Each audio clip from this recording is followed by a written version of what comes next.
Attention SSS pensioners, members, pati mga beneficiaries, ang SSS po ay nagbabala. Kung kayo po ay nakatanggap ng ganitong mga mensahe, ay dapat nyo pong iwasan. Ano nga po ba ito at paano ito nakaka-epekto sa ating pagiging miyembro, beneficiary at maging pensionado sa SSS?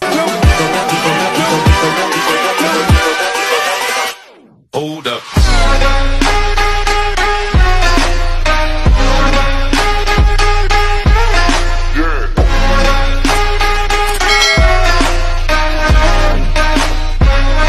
Hello mga ka-vlogs! Welcome dito sa aking YouTube channel. Magandang araw po sa lahat ng mga manonood sa anong po kayong dako sa mundo. Ang SSS po ay naglabas po ng babala sa pamamagitan po ng kanilang official Facebook page. Hinggil nga po dito sa kumakalat, pekeng mensahe sa ating mga text messages sa cellphone na natatanggap mga ka-vlogs. Kaya dapat aware po tayo kung sakaling man po na tayo ay makakatanggap ng ganitong mga text message. Kung ano po ito, atin pong pag-uusapan maya-maya. Pero kung bago ka pa lang dito sa aking YouTube channel, ay nanyayahan ko po kayong i-click ang ating subscribe button na nasa baba. Huwag kaligtaan na i-turn on ang notification bell. Ilagay nyo po sa all para updated kayo sa lahat ng mga videos na i-upload ko. Ayan po, kung gusto nyo po ng mga informative content na gaya po nito mga ka-vlogs. So balik tayo dito sa nilabas po na advisory, babala, no? Paalala ni SSS regarding po dito sa mga naglipa na ngayon na mga text message.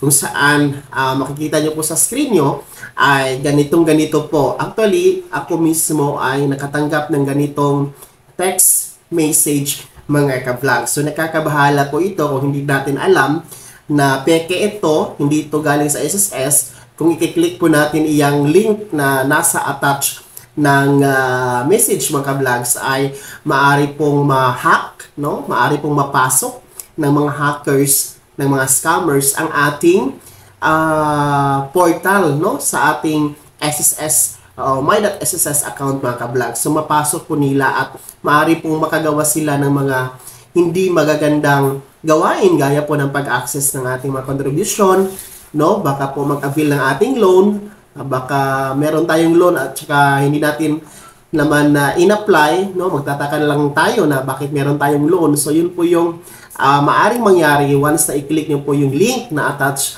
sa fake or peke na text message mula sa SSS mga ka-vlog. So actually, ang kabuuan ng text message na pinapadala po ng mga hacker na ito, ng mga scammers na ito, ay kunwari po ay na-expired na po yung ating contribution at saka na-expired na po daw yung ating SSS benefits. Kaya kailangan po nating i-click yung link para po daw ma-renew. So ang SSS po ay nagpapaalala sa lahat, no? Hindi lamang sa mga miyembro kundi pati sa mga pensyonado, mga beneficiaries na ang ating pong contribution at ang ating SSS benefits maging ang ating pagka-miyembro ng SSS mga ka-vlogs ay hindi po yan na-expire.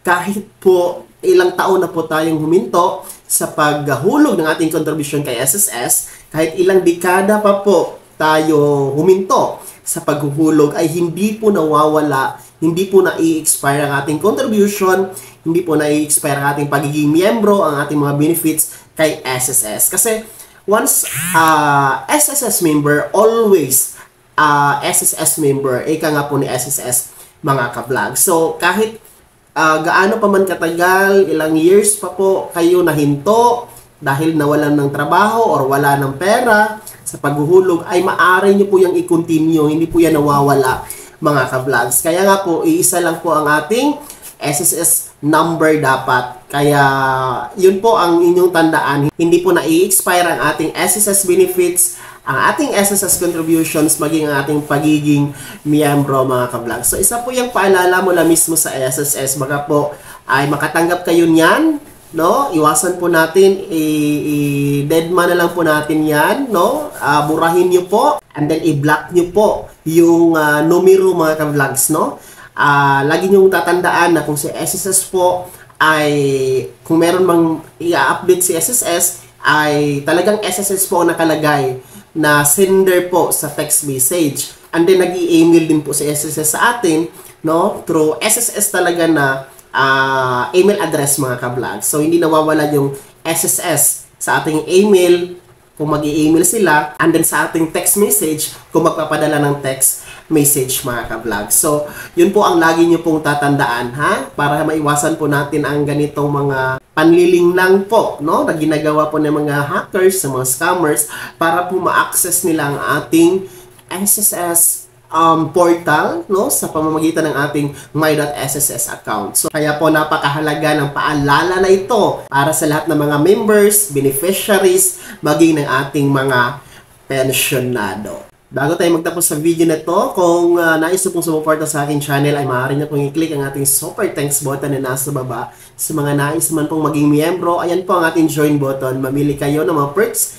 na andyan mga ka-vlog. Sa lahat ng yan, nasa baba, pindutin nyo lamang po. Sana'y naging gabay ang video na to kahit paano nabigyan tayo ng idea, bagong kaalaman, at napaalalahanan tayo, no, sa mga bagay-bagay na may kinalaman po sa pagiging miyembro, benepisyaryo at pensyonado sa SSS. Kung hindi ka pa nakasubscribe dito sa aking YouTube channel, ay maaari nyo na i-click ang ating subscribe button na nasa baba. Huwag nyo kaligtaan na i-turn on ang notification bell.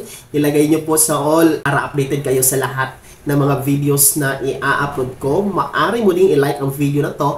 At kung meron ka pang mga katanungan, ay maaari nyo i-komento sa comment section na nasa baba. At paki-follow na din po ang aking official Facebook page na andyan sa screen nyo. Muli po, ako si Daniel Timpawa na nagsasabing dito sa aking YouTube channel, Pawang Katotohanan at lahat totoo lamang.